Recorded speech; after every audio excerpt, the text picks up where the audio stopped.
ان سے اجازت لیتے ہوئے اور صدر محترم سے اجازت لیتے ہوئے 4 مصرے آپ لوگ کے سماعتوں کے حوالے کرتا ہوں. شعر بطور خاص ملاحظہ کریں. شرافت کے اصولوں سے بغاوت کرنے لگتے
ماشاءاللہ.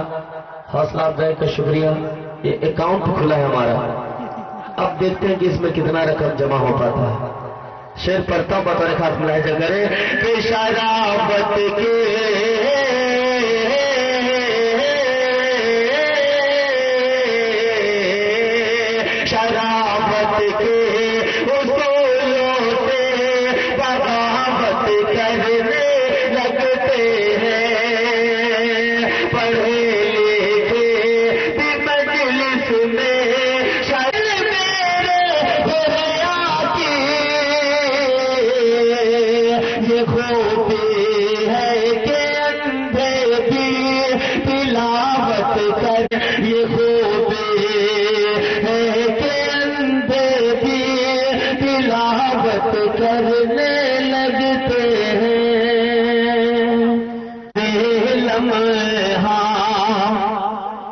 کہہ دیجیے سبحان اللہ.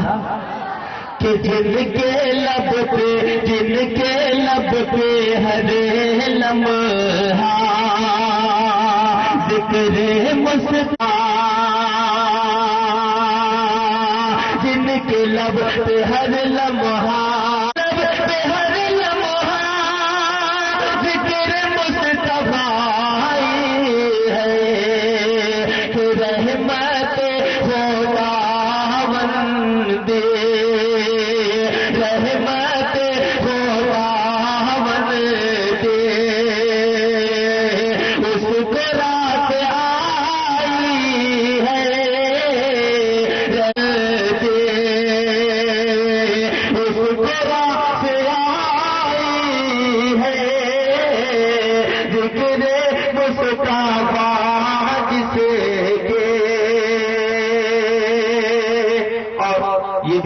پڑھتا ہوں.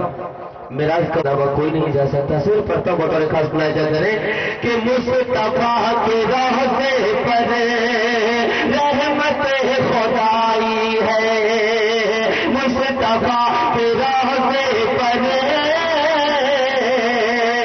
رحمت خدائی ہے. مصطفیٰ کے راستے پر رحمت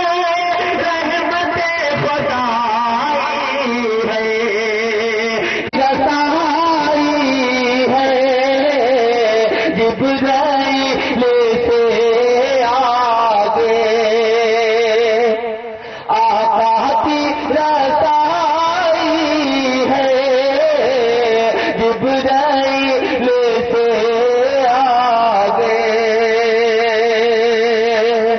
نعت پاک کا یہ بند آپ لوگ کے سماعتوں کے حوالے کیا، لیکن آپ لوگ خاموشی سے سنا، کم سے کم ہونٹوں کو ہلائے سبحان اللہ الحمدللہ بولے، ایک بار بولیے بلند آواز میں سبحان اللہ کہ مصطفیٰ کے روضے پر رحمت خدائی ہے، مصطفیٰ کے روضے پر رحمت خدائی ہے، مصطفیٰ کے روضے پر رحمت خدائی ہے کہ جبرائیل سے آگے آقا کی رسائی ہے، جبرائیل سے آگے۔ بہت بہت شکریہ۔ آئیے ایک اور نعت پاک پڑھتا ہوں، پھر اس کے بعد انشاءاللہ موقع ملے گا تو حالات حاضرہ پہ پڑھوں گا۔ ایک بار درود پاک پڑھ لیجیے آپ لوگ۔ اللہ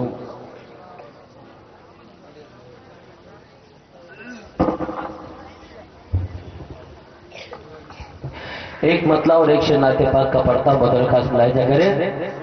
سبھی لوگوں کو بیدار ہونے کی ضرورت ہے۔ میرے اس مطلب پہ آپ تمامی حضرات کی خصوصی توجہ چاہتا ہوں، بطور خاص ملاحظہ کریں۔ گونج اٹھی مرحبا کی صدائیں، کہہ دیجیے سبحان اللہ کہ گونج اٹھی مرحبا کی صدائیں، نور حق جگمگانے لگا ہے کہ گونج اٹھی مرحبا کی صدائیں، نور حق جگمگانے لگا ہے کہ گونج اٹھی مرحبا کی صدائیں، نور حق جگمگانے لگا ہے، نور حق جگمگانے لگا ہے، رحمتوں نور کی بارشوں میں۔ چوتھے مصرے میں تمام رتول والوں کی خصوصی توجہ چاہتا ہوں کہ رحمتوں نور کی بارشوں میں، رحمتوں نور کی بارشوں میں، سارا رتول نہانے لگا ہے، رحمتوں نور کی بارشوں میں، سارا رتول نہانے لگا ہے کہ گونج اٹھی مرحبا کی صدائیں، نور حق جگمگانے لگا ہے، رحمتوں نور کی بارشوں میں، سارا رتول نہانے لگا ہے۔ اگر اس طریقے سے رتول والے خاموش رہیں گے تو پھر اور بھی جو آسان رتول کے حوالے سے پڑھنا چاہتا ہوں شاید نہیں پڑھ پاؤں گا۔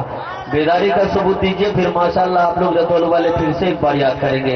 شعر پڑھتا ہوں، بطور خاص ملاحظہ کریں کہ ہم کو خالد سفر سماتا ہے،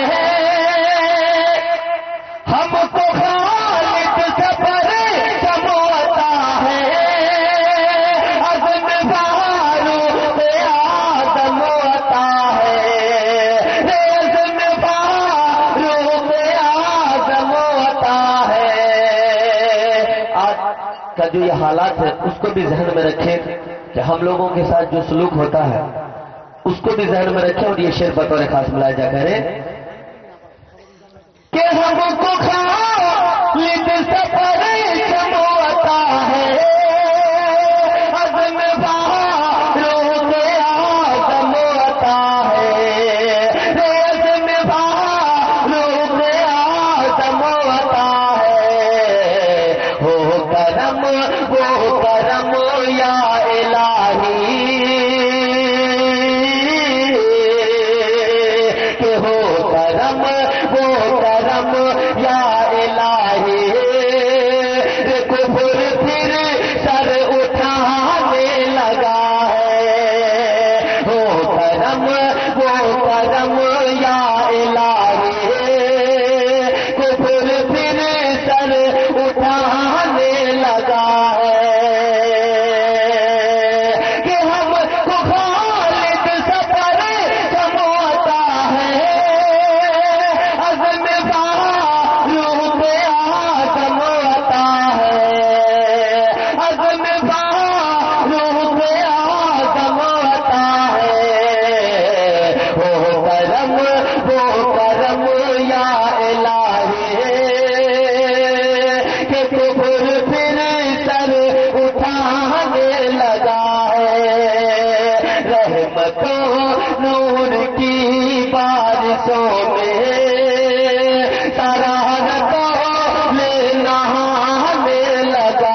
دیکھیے ہم لوگ نبی کے دیوانے ہیں، واقعی اگر آپ لوگ نبی کے دیوانے ہیں تو میری اس بند پہ کوئی بھی شخص خاموش نہیں رہیں گے.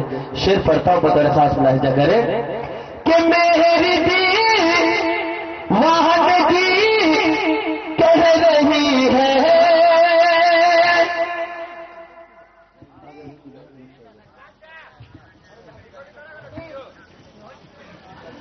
کہ میری دی وحدتی کہہ رہی ہے لے چلو مجھ کو کنویں نبی میں، لے چلو مجھ کو کنویں نبی میں، ان کی پھر یاد آنے لگی ہے،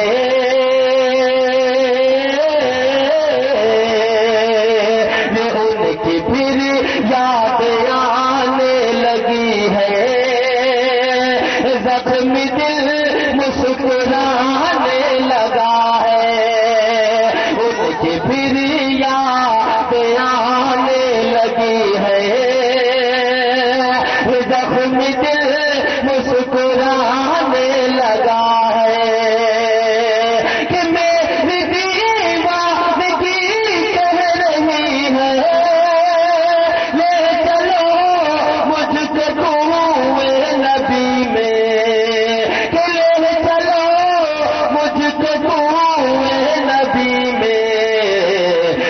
کہ پھر یاد آنے لگی ہے،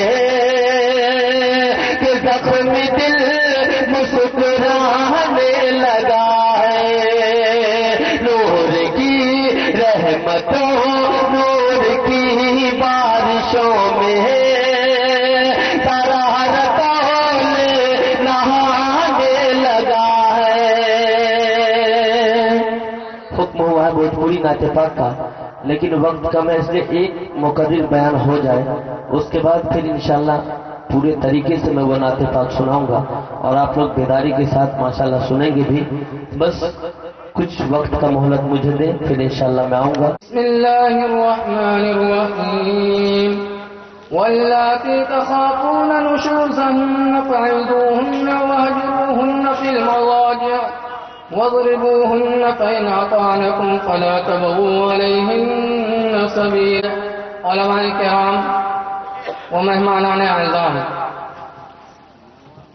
یوں تو آپ کو ہمارے اس بستی میں آنے والے بڑے بڑے علماء کرام سے خطاب سننا ہے، لیکن چند باتیں ذہن میں آ گئی تھی، اس لیے میں نے ناظم جلسہ سے اجازت لی اور الحمدللہ انہوں نے مجھے موقع دیا. ابھی جو میں نے آپ کے سامنے آیت پڑھی ہے اس کا تعلق اسلام مذہب سے ہے.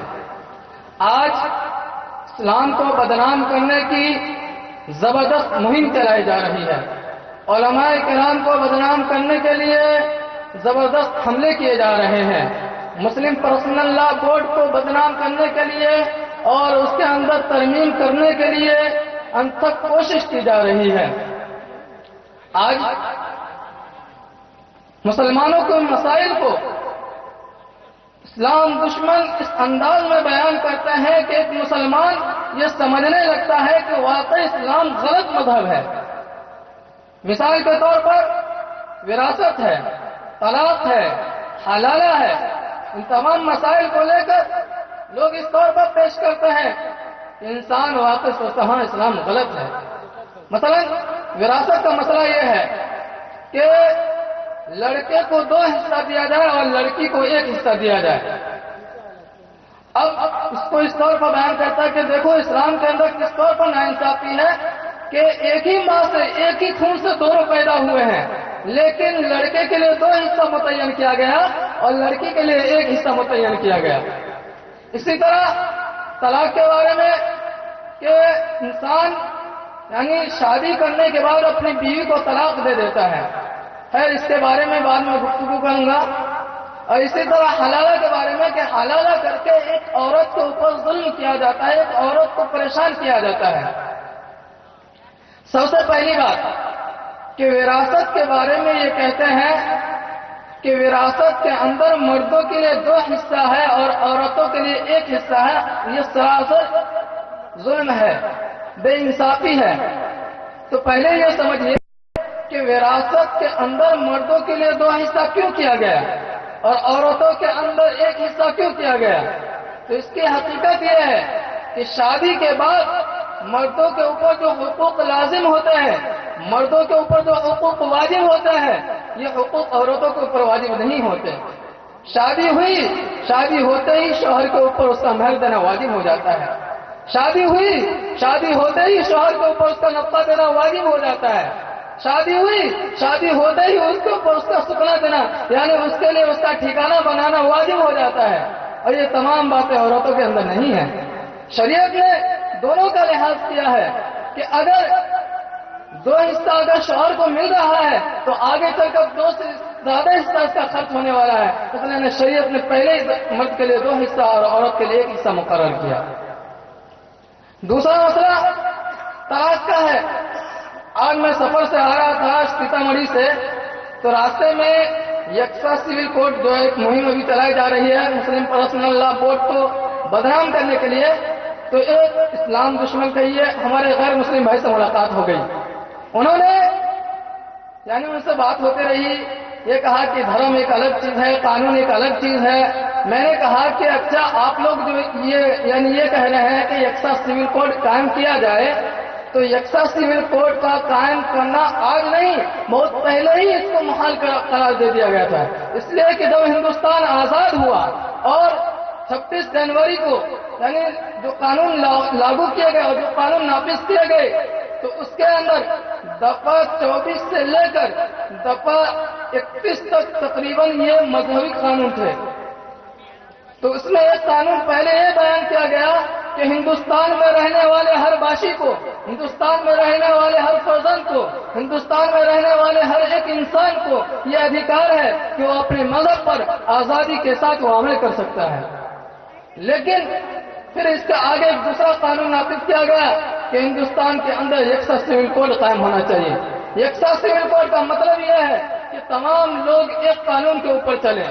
لہذا غیر مسلموں کے اندر جو طلاق کا طریقہ ہے تو مسلمانوں کے اندر وہ طلاق کا طریقہ ہے، غیر مسلموں کے اندر نکاح کا جو طریقہ ہے مسلمانوں کے اندر وہ نکاح کا طریقہ ہے۔ تو اس وقت ڈاکٹر امبیڈکر نے کہا کہ اس قانون کے اوپر عمل نہیں ہو سکتا، اس لیے کہ آپ تو ایک طرف کہہ رہے ہیں کہ ہندوستان میں رہنے والے ہر باشی کو اختیار ہے کہ وہ اپنے مذہب کے اوپر عمل کرے، اور دوسری طرف آپ یہ کہہ رہے ہیں کہ نہیں، یعنی سب کو ایک مذہب پر اور ایک قانون پر چلنا ہوگا۔ اس وقت اس کو دبا دیا گیا، لیکن آج پھر اس کو ابھارنے کی کوشش کی گئی۔ تو میں یہ کہہ رہا تھا کہ میں راستے میں آ رہا تھا سیتامڑھی سے، تو اس نے یعنی غیر مسلم نے ہم سے یہ کہا کہ آپ لوگوں کا مذہب ٹھیک ہے، مانتے ہیں، لیکن یہ جو طلاق والا مسئلہ ہے یہ بہت بیکار مسئلہ ہے۔ میں نے پوچھا آپ کیوں اس کو بیکار کہتے ہیں؟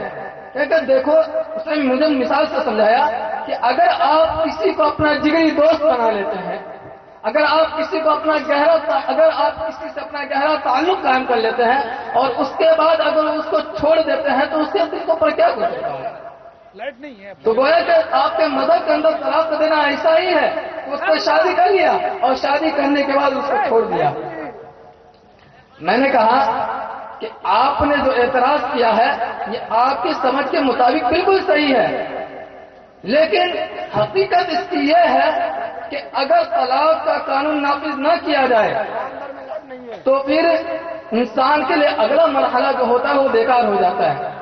سمجھایا اس طور پر کہ دیکھیے بہت ساری چیزیں ایسی ہوتی ہیں جس سے انسان کو نفرت ہوتی ہے، جس سے انسان کی طبیعت میں تکبر پیدا ہو جاتا ہے، یعنی انسان اس سے متنفر ہو جاتا ہے، لیکن جب ضرورت پڑتی ہے تو انسان اس کو استعمال کرتا ہے۔ کوئی بھی انسان یہ نہیں چاہتا کہ اس کے بدن میں سے کسی حصے کو کاٹا جائے، اس کے بدن میں خراش تلاش کیا جائے، لیکن جب بات آتی ہے زندگی کو بچانے کی اور صحت کی بات آتی ہے اور ڈاکٹر کوئی آپریشن سے ڈیویز کر دیتا ہے تو ہر عقل مند انسان اس کو قبول کر لیتا ہے، حالانکہ وہی ایک چیز ہے جس کو انسان ناپسند کرتا تھا، لیکن جب زندگی کو بچانے کی بات آئی تو اب انسان اس کو قبول کر لیا۔ ٹھیک یہی مسئلہ طلاق کا ہے کہ طلاق شریعت کے نزدیک بالکل مقبول یعنی ناپسندیدہ ہے. آقا نامدار جناب محمد رسول اللہ صلی اللہ علیہ وسلم نے فرمایا ان ابغض المباحات عند اللہ الطلاق، کہ اللہ تبارک تعالیٰ کے نزدیک سب سے ناپسندیدہ چیز طلاق ہے. لیکن جب طلاق ناپسندیدہ چیز ہے تو انسان کو اس کو اختیار نہیں کرنا چاہیے. ٹھیک یہی مسئلہ بیت الخلاء ہے کہ بیت الخلاء ایک گندی شے ہے، بیکار شے ہے، لیکن جس گھر میں بیت الخلاء نہ ہو تو وہ گھر ناقص رہتا ہے. اسی طرح طلاق ہے تو ایک ناپسندیدہ چیز، لیکن جب اس کی ضرورت پڑے گی تو اس کو اختیار کرنا پڑے گا. میں نے کہا کہ ہماری شریعت کے اندر طلاق دینے کا حکم بالکل ہے لیکن ڈائریکٹ نہیں ہے. اللہ تبارک و تعالیٰ ارشاد فرماتے ہیں واللاتی تخافون نشوزهن فعظوهن، اور وہ عورتیں جن سے تمہیں نافرمانی کا اندیشہ ہو کہ یہ تمہاری نافرمانی کرے گی، تو یہ نہیں کہا کہ ڈائریکٹ طلاق دے دو. شریعت کہتی ہے، قرآن کہتا ہے فعظوهن، تم ان کو نصیحت کرو. سب سے پہلا مرحلہ کہ تم ان کو سمجھاؤ کہ دیکھو تم نافرمانی مت کرو. اگر اس کے اوپر بھی بات نہ آئے تو کہا نشوزهن فعظوهن واهجروهن فی المضاجع، کہ ان کا بستر الگ کر دو اور ان کے ساتھ مت سو. واقعی ایک شریف عورت کے لیے نہایت دردناک سزا ہے. پھر اس کے اوپر بھی یہ نہیں کہا کہ طلاق دے دو، اس کے بعد کہا کہ اگر اس سے بھی بات نہ آئے اور اس سے بھی اگر نہ سدھرے تو تم انہیں مارو. واضربوہن، تم انہیں مارو. لیکن مارنے کا جو حکم ہے وہ ایسا نہیں ہے کہ جانور کی طرح اس کی پٹائی کی جائے. پھر اس کے بعد کہا فَإِنْ أَطَاعْنَكُمْ، اگر وہ تمہاری فرما برداری کر لے، اگر وہ تمہاری بات مان لے فَلَا تَبْغُوا عَلَيْهِنَّ سَبِيلًا، تو تم ان کے اوپر کوئی راستہ اختیار مت کرو، یعنی تم ان کو اپنے طلاق سے علیحدہ مت کرو. اور اگر پھر بھی نہ باز آئے تو بھی طلاق کا حکم نہیں دیا گیا. کہا وَإِنْ خِفْتُمْ شِقَاقَ بَيْنِهِمَا فَابْعَثُوا حَكَمًا مِّنْ أَهْلِهِ وَحَكَمًا مِّنْ أَهْلِهَا، کہ اگر پھر بھی تمہیں اندیشہ ہو کہ تم دونوں کے درمیان تعلق قائم نہیں ہو سکے گا فَابْعَثُوا حَكَمًا، تو شوہر کی طرف سے ایک آدمی جائے اور عورت کی طرف سے ایک آدمی جائے اور دونوں کے درمیان صلح کرانے کی کوشش کریں. اگر اب بھی نہ ہو سکے تب جا کے طلاق کا حکم ہے. تو گویا کہ طلاق 5ویں 6 نمبر کی چیز ہے. اور اس کو لے کر کہتے ہیں، اعتراض کرتے ہیں کہ بھئی اسلام کے اندر جو طلاق دینا یہ ناپسندیدہ چیز ہے. خیر، اسی طرح ایک مسئلہ ہے حلالہ کا. کہا کہ اسلام مذہب کے اندر ایک عورت کو اگر کوئی اس کا شوہر 3 طلاق دے دے تو اس کو مجبور کیا جاتا ہے پہلے شوہر سے شادی کرنے کے لیے کہ وہ دوسری عورت دوسرے مرد سے شادی